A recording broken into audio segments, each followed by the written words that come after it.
There are two kinds of ghost towns in the West, those abandoned by greed and those emptied by fear. The town of Solitude was neither. It was waiting. The telegram from the Pinkerton office in San Francisco had been sparse on details. The silver mining town of Solitude, a key asset for the agency's investors, had ceased all communication a month prior. Lucas Hood's job was simple: ride out there and find out why. As a pardoned outlaw now wearing the badge of the agency, he was uniquely qualified for jobs that required a steady hand and a tolerance for the darkness that festered in forgotten places. As he crested the final dusty ridge, he saw Solitude nestled in the basin below, and the first thing he felt was the silence. It wasn't the quiet of a sleeping town. It was a dead, profound vacuum. No dogs barking, no blacksmith's hammer, not even the whisper of the wind. It was a silence that felt heavy, unnatural. Drawing his Colt, Lucas urged his horse forward, his eyes scanning the empty street. The town was not ruined, it was preserved. A wagon stood half-loaded with silver ore, its mules still harnessed, now mummified by the dry heat.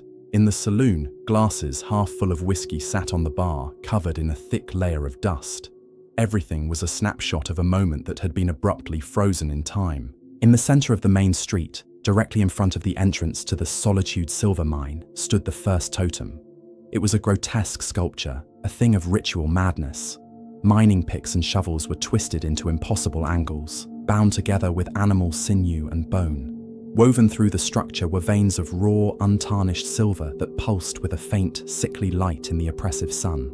At its peak, a coyote skull stared out with hollow eyes.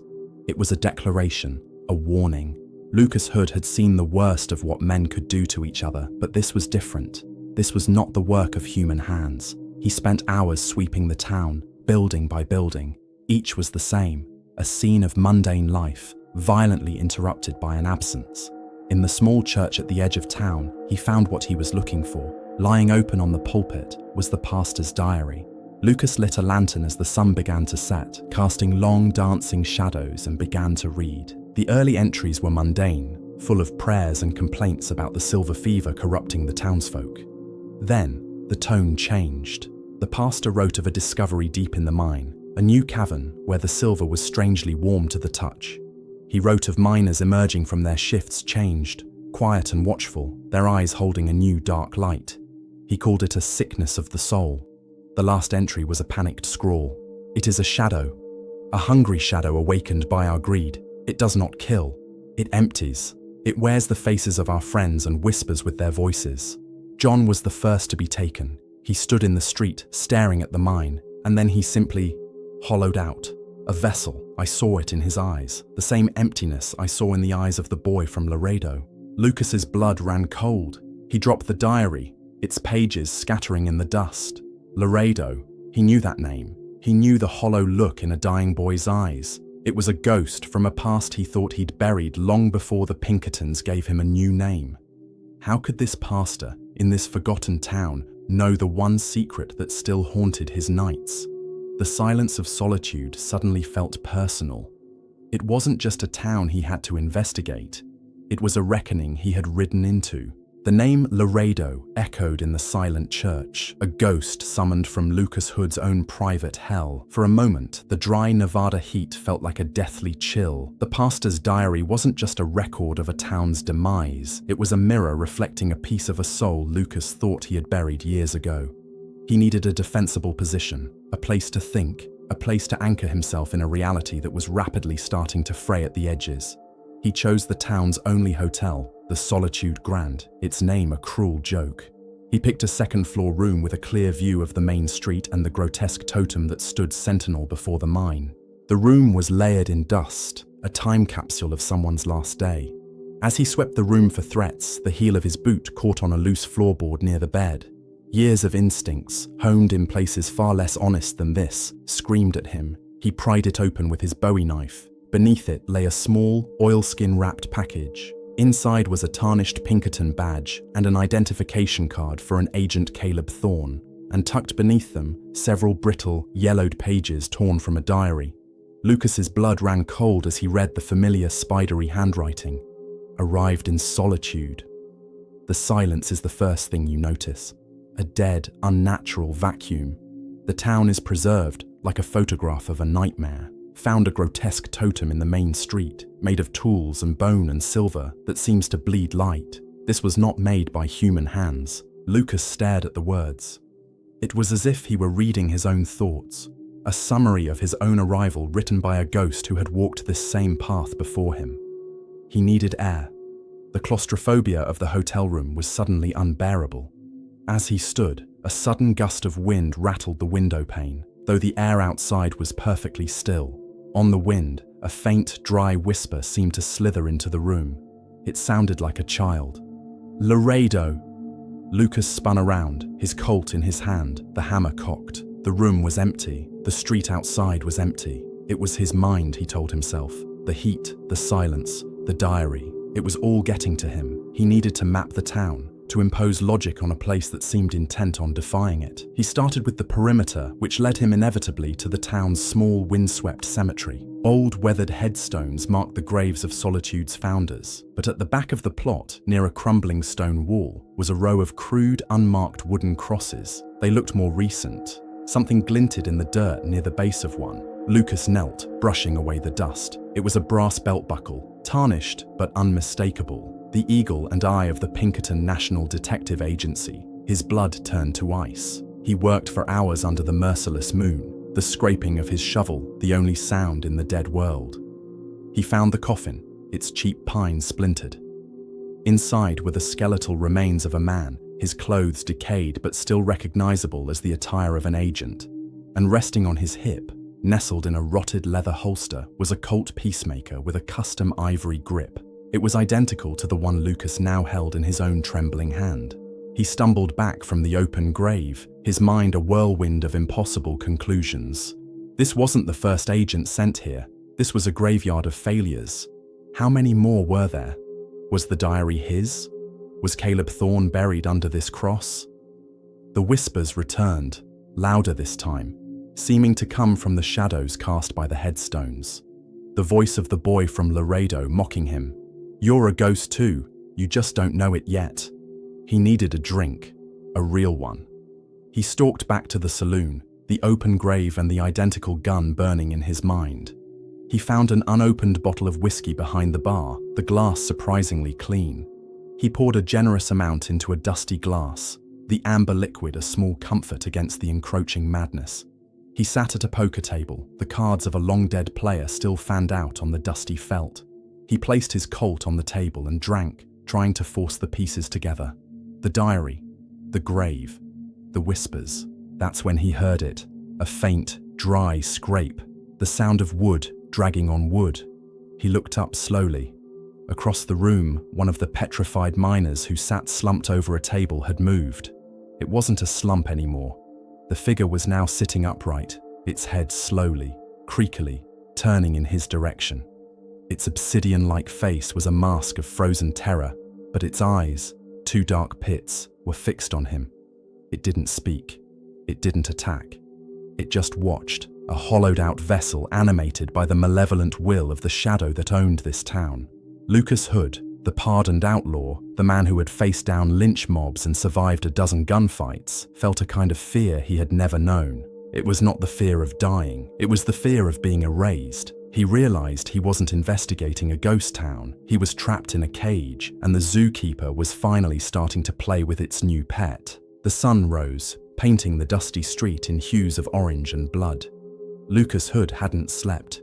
He had retreated to the hotel room, barricading the door with a heavy wooden dresser, and spent the night with two companions, a bottle of whiskey and the pastor's diary.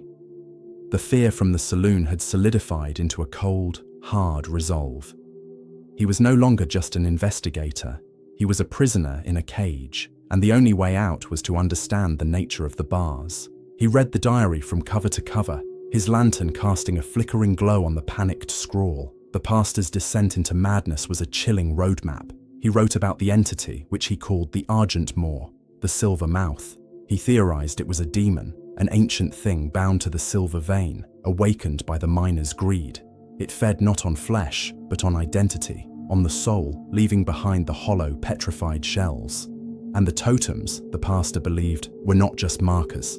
They were anchors, ritualistic constructs that focused the entity's power and kept it tethered to the town. The final entry was a testament to a faith that had turned to desperate action. "The totems are its roots," the pastor had written, "but its heart is in the deep dark. I have seen it in my nightmares, a cavern of living silver. It cannot be fought from the outside. The evil of solitude must be confronted at its source. I am going into the mine. I will not let this shadow consume another soul. May God have mercy on mine." The diary ended there. The pastor had walked into the lion's den.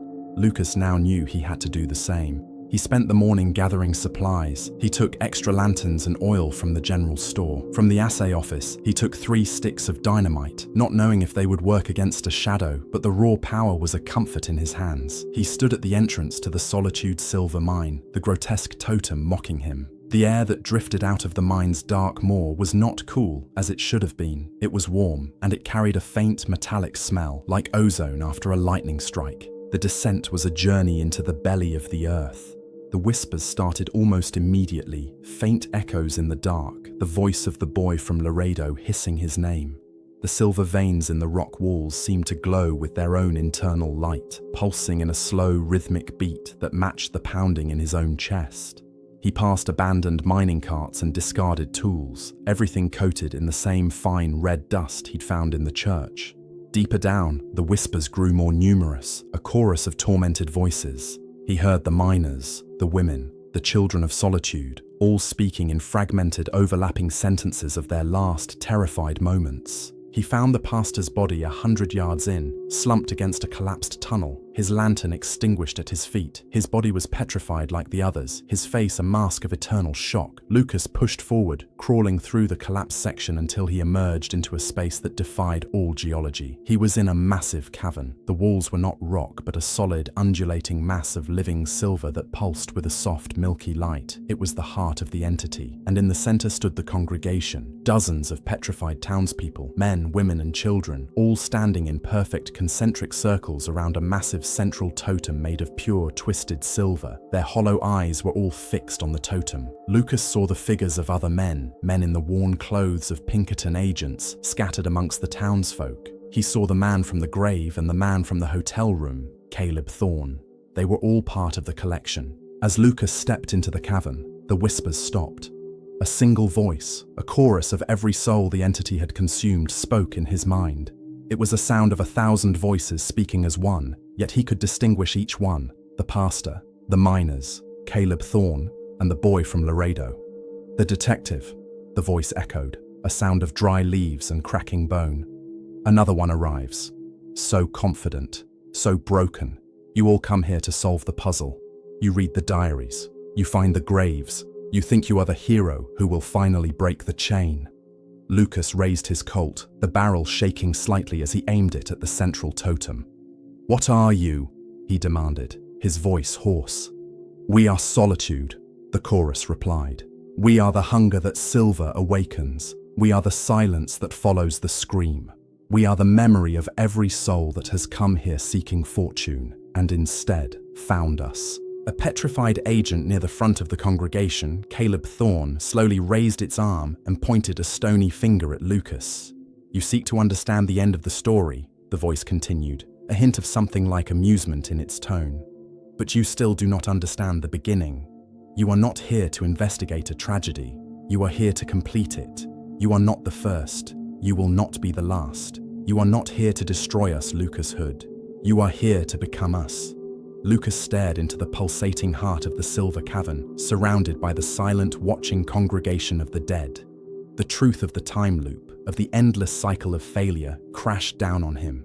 His mission was a lie. His free will was an illusion. He was just the next piece in a collection, the next link in an eternal chain. His investigation was over. The fight for his soul had just begun. The chorus of 1,000 dead souls echoed in Lucas Hood's skull, a psychic assault that threatened to tear his sanity apart. "You are here to become us."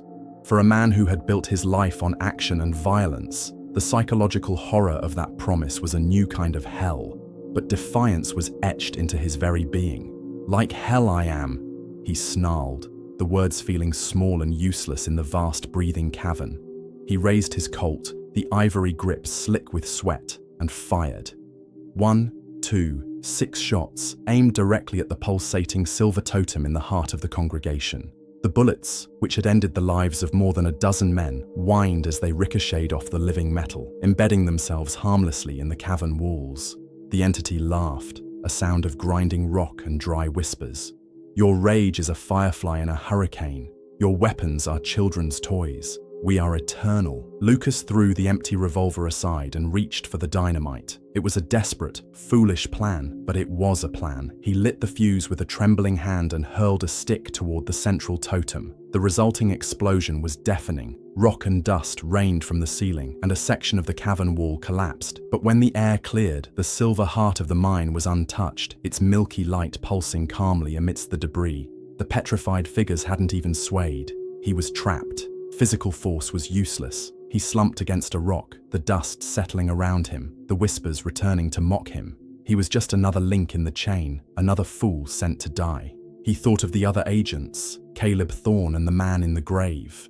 Had they fought too? Had they felt this same crushing despair before being added to the collection? As the whispers swirled, trying to drown him in his own past failures, a new thought, cold and sharp as a shard of ice, cut through the noise. The pastor's diary had called the entity a sickness of the soul, a thing that empties its victims. It was a parasite that needed a host. What if it didn't just need any host, but a strong one, a singular, powerful consciousness to act as an anchor for its collective of broken minds? The townspeople were just echoes. The agents, like him, were the true prize. A new plan, born of pure suicidal arrogance, formed in his mind. He was a man defined by his will, a force of nature that had survived prisons, gunfights, and his own self-destruction. Maybe he couldn't destroy the entity, but could he contain it? If it was a prison of souls, could he become its warden? He stood up, his face set in a grim mask of resolve. "All right, you bastards," he shouted into the cavern, his voice raw. "You want a host? You want an anchor? You want a soul? Come and get mine."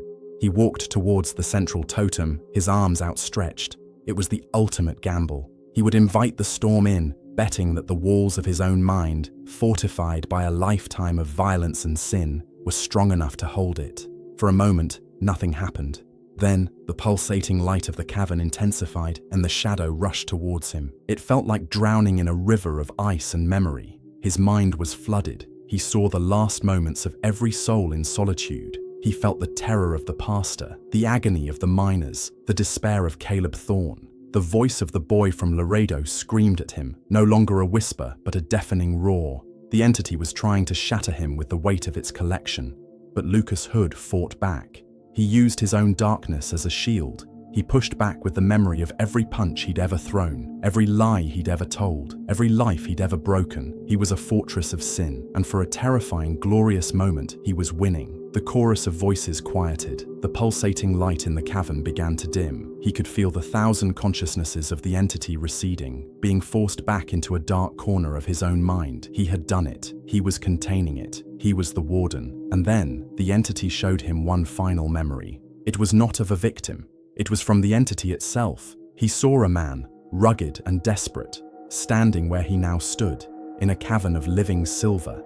The man shouted a challenge, his arms outstretched. He invited the shadow in, determined to contain it with his own will. Lucas watched in horror as he saw the man's triumphant expression curdle into confusion, then terror as he realized his fatal mistake.